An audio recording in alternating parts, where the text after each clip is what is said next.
Segala puji-pujian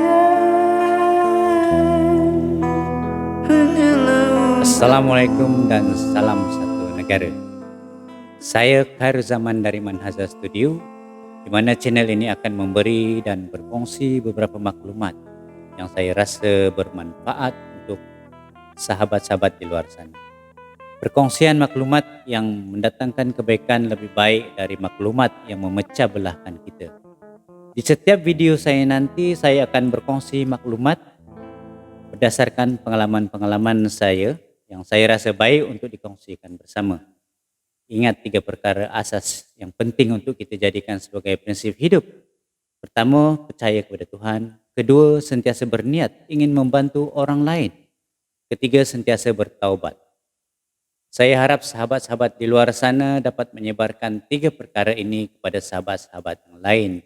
Seandainya setiap jiwa manusia memiliki 3 perkara ini, dunia akan aman, damai, makmur dan subur.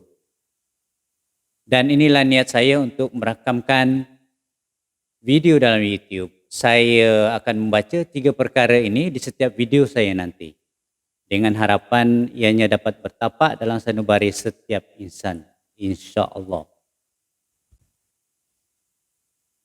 Okey. Topik yang saya akan bentangkan pada kali ini ialah berkenaan dengan salah satu superfood ataupun makanan yang penuh khasiat.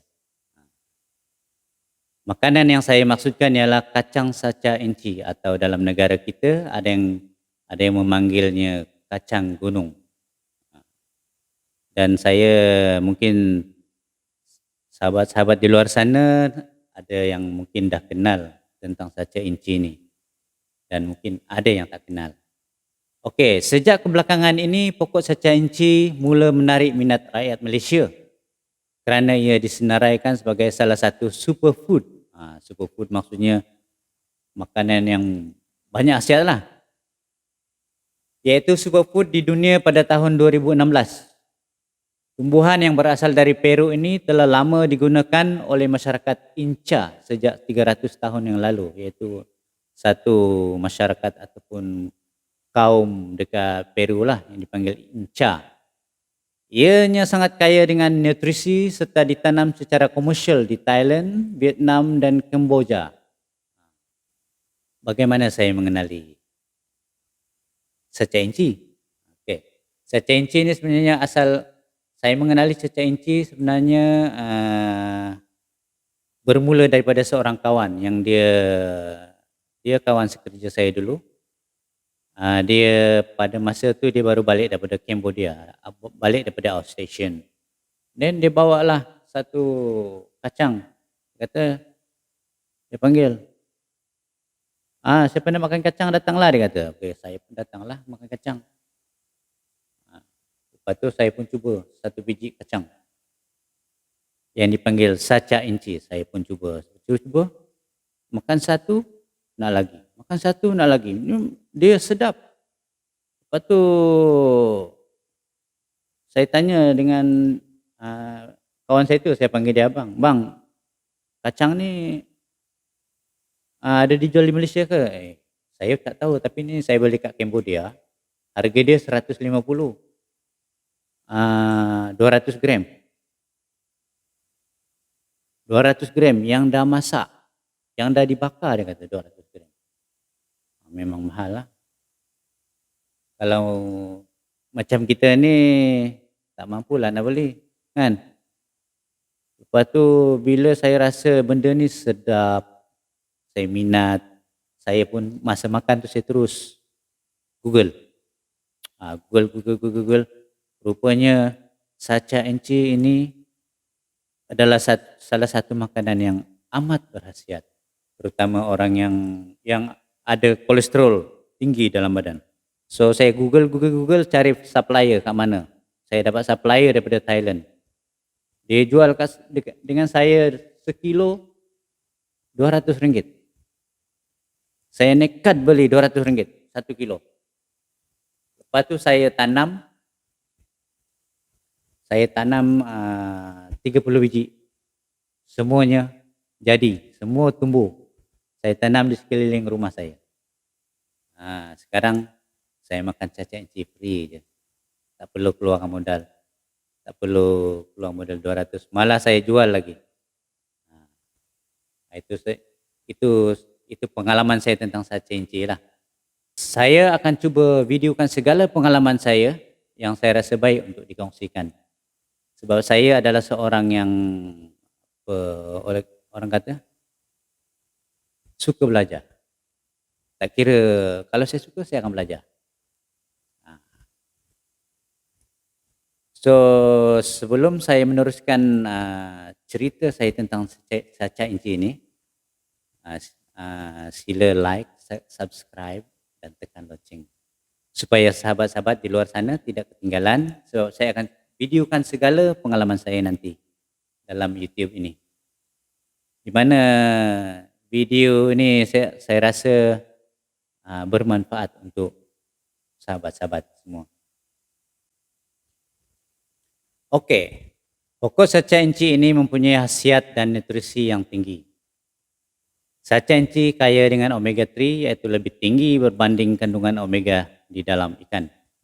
Antara kandungan yang terdapat dalam Sacha Inci adalah omega 3 48%, omega 6 35% dan omega 9 9%. Buah Sacha Inci ini juga boleh dimakan tanpa direbus. Tapi saya tak suka yang direbus. Saya suka yang dibakar dalam ketuhar suhu 200 darjah Celsius selama 17 minit. Dia dengan suhu dan masa tu dia memang masak tepat lah. Dia tak hangus dan tak mentah. Dia memang perfect. Rasa dia pun seperti yang beli dekat Cambodia dulu. Tapi tuan-tuan kena ada lah air fryer ke, kalau manual, secara manual guna periuk tu memang susah nak dapat. Tak boleh, susah nak dapat. Okey, ia mengandungi minyak yang berkhasiat iaitu omega 3 fatty acid, alpha linoleic acid ALA dan essential amino acid. Justru ia dapat membantu merawat dan mencegah masalah-masalah utama yang dihadapi oleh setiap tubuh badan. So banyaklah yang dia boleh bantu dari segi kesihatan badan kita lah. Okey, yang pertama kebaikan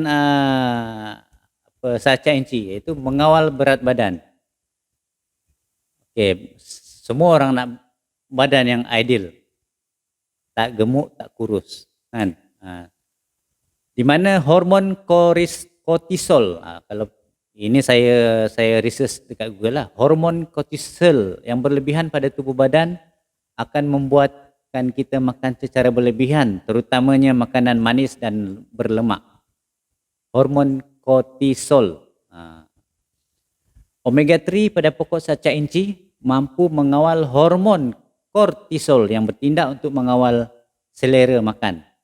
Macam saya, agak-agak umur saya berapa? Saya dah setengah abad dah ni. Umur 50 tahun dah. Tapi nampak steady . Okey, yang kedua menghindari dari penyakit diabetes. Diabetes ataupun kencing manis. Kencing manis atau diabetes merupakan penyakit jangka masa panjang kerana badan tidak mampu menghasilkan insulin yang mencukupi. Insulin merupakan hormon bagi mengawal paras gula dalam darah.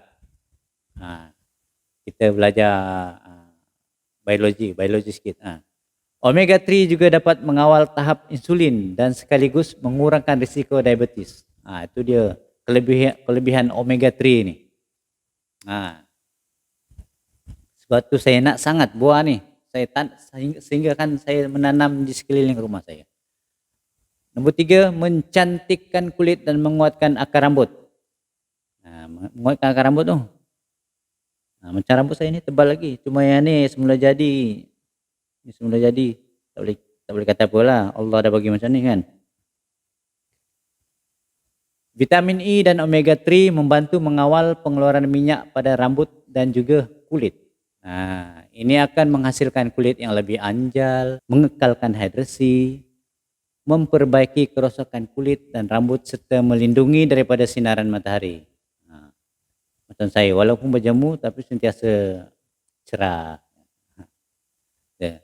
Okey, yang keempat, mengurangkan sakit sendi. Sacha Inci mampu mengurangkan sakit sendi terutamanya bagi warga emas. Kandungan nutrisi yang terdapat pada tumbuhan ini juga mampu merawat penyakit rheumatoid arthritis atau dikenali sebagai radang sendi. Tak tahulah ini sama dengan gout ke atau tidak. Tapi kalau gout memang kacang tak boleh makan lah, sebab gout pantang dia kacang. Sebab kacang Sacha Inci juga mengandungi high protein. Selain daripada minyak tadi tu, omega 3, 6, 9 dengan high protein. Kalau kita makan dalam 10 biji setiap pagi, tak perlu sarapan. Boleh tahan sampai tengah hari. Kita makan 10 biji setiap pagi dan minum secawan kopi ke teh ke, dan tengah hari baru makan. Tak perlu beli nasi lemak ke, makan roti mamak ke, kan?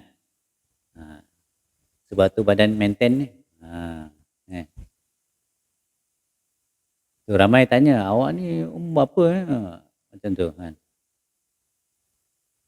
Okey, membantu menguatkan tulang.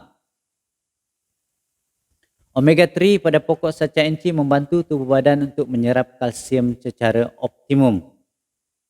Optimum tu. Hal ini akan meningkatkan kepadatan tulang, menghalang perebutan tulang serta mengelakkan penyakit seperti osteoporosis. Osteoporosis iaitu penghakisan tulang.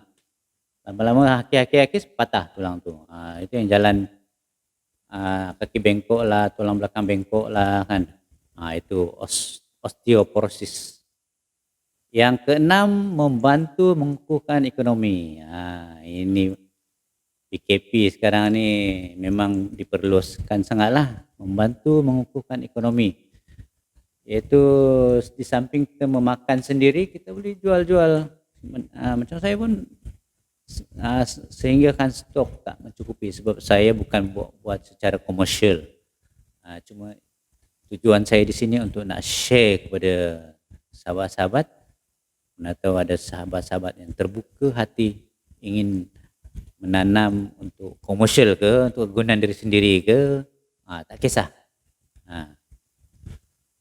Okey, pokok Sacha Inci ni dapat memberi pendapatan jangka panjang dengan pulangan yang tinggi kerana ia mendapat sambutan yang cukup baik di peringkat antarabangsa.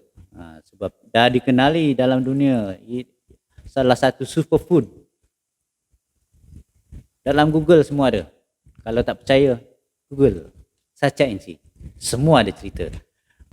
Dan boleh dikatakan baru-baru ni saya berjumpa dengan pengusaha Sacha Inci juga. Dia berbangsa Cina lah. Dia kata daun Sacha Inci boleh buat teh, pucuk dia boleh buat ulam, kulit Sacha Inci boleh buat kopi, semua boleh. Kan? Itu kalau secara komersial lah. Tapi saya yang penting saya dapat makan kacang tu pun cukup lah. Memang sedap. Okey.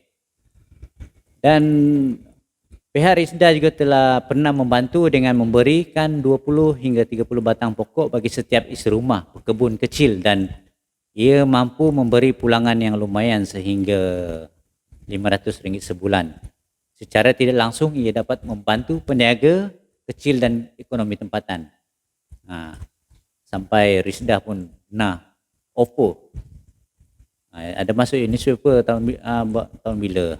Memang ada. Pokok Sacha Inci ini adalah pokok menjala. Ianya akan menjala sejauh mana yang mungkin. Dalam YouTube kata dia akan menjala ataupun ketinggian dia 3 ke 5 kaki je. Tapi bila saya tanam sendiri saya tahulah dia akan panjat sampai ke bumbung. Kalau dibiarkan pasti dia tutup bumbung. Dia akan panjat pokok-pokok rambutan. So kita kena kawal. Ia akan menjala sejauh mana yang mungkin jika tidak dikawal, dan perlu dikawal. Okey. Buah Sacha Inci berwarna hijau cerah semasa muda dan berwarna perang gelap apabila matang. Ia berbentuk seperti biji getah serta mempunyai kapsul yang berukuran 3 ke 5 cm. Itu kira yang grade besar tu, subur tu, tapi itu yang dia letak baja. Saya tanam tak letak baja pun. Saya nak neutral sebab dia tak perlu baja. Dia adalah tumbuhan yang hyperactive. Tak perlu baja, dia menjala je. Kita petik tu, kita kena jemur sampai kering, baru kita kopek biji dia. Baru dia cantik bila dimasak. Bijinya berbentuk oval dan berwarna perang kehitaman yang berukuran 1.5 hingga 2.0 cm. Tumbuhan ini mempunyai bunga berwarna putih kehijauan dan bersaiz kecil di bahagian hujung dahan. Bunga jantan yang berwarna putih bersaiz kecil dalam jambak, sementara bunga betina berada di bahagian bawah jambak. Seperti dalam video itulah yang saya tunjuk dalam video. Penanaman pokok ini menggunakan biji benih yang diambil dari pokok yang telah matang. Biji benih perlu direndam dalam air garam semalaman untuk membunuh bakteria dan seterusnya disemai di atas kain basah atau lembap sehingga biji benih bercambah. Barulah kita letak dalam polybag. Polybag ataupun tapak semaian. Percambahan kebiasaannya mengambil masa selama 14 hari dan setelah itu ia boleh dialih ke kebun. Tapi cara saya itulah, saya akan masuk letak dalam kain basah tadi. Bila dah bercambah baru saya letak dalam polybag. Lepas tu daripada polybag bila dah tinggi 3 kaki baru saya pindah direct ke tanah ataupun ke tapak tanaman lah. Cuma kita kena jaga dia daripada semasa dia kecil tu, tinggi 3 kaki tu, musuh utama dia ialah siput. Siput tu dia kalau serang satu malam habis, tinggal batang je, daun semua hilang. Bila daun hilang dia akan mati. So untuk nak elak siput, kita kena jagalah siput. Kena letak racun siput ke ataupun rajin-rajin meronda waktu malam. Selalu siput akan naik pada pukul 11 malam. Kita meronda, dia tengah naik, habislah kita pijak dia. Jadikan dia sebagai baja. Kan? So itu dia serba sedikit cara menanam sachainci. So kalau ada apa-apa pertanyaan, sila tinggalkan dalam komen, nanti saya akan jawab lah kalau ada masalah. Ataupun kalau siapa yang berminat, boleh hubungi saya. Okey, sekian sahaja video saya kali ini dan diharap kita akan berjumpa di video yang selanjutnya, yang topik lain lah. Tapi kalau ada keperluan saya untuk mengulaskan lagi tentang sachainci ini, saya akan buat satu video lagi. So sekian, Assalamualaikum dan salam sejahtera. Okey, ingat 3 perkara ya. 1, percaya kepada Tuhan. Yang kedua, berniat sentiasa membantu orang lain. Dan yang ketiga, sentiasa bertobat. Okey, Assalamualaikum. Goodbye.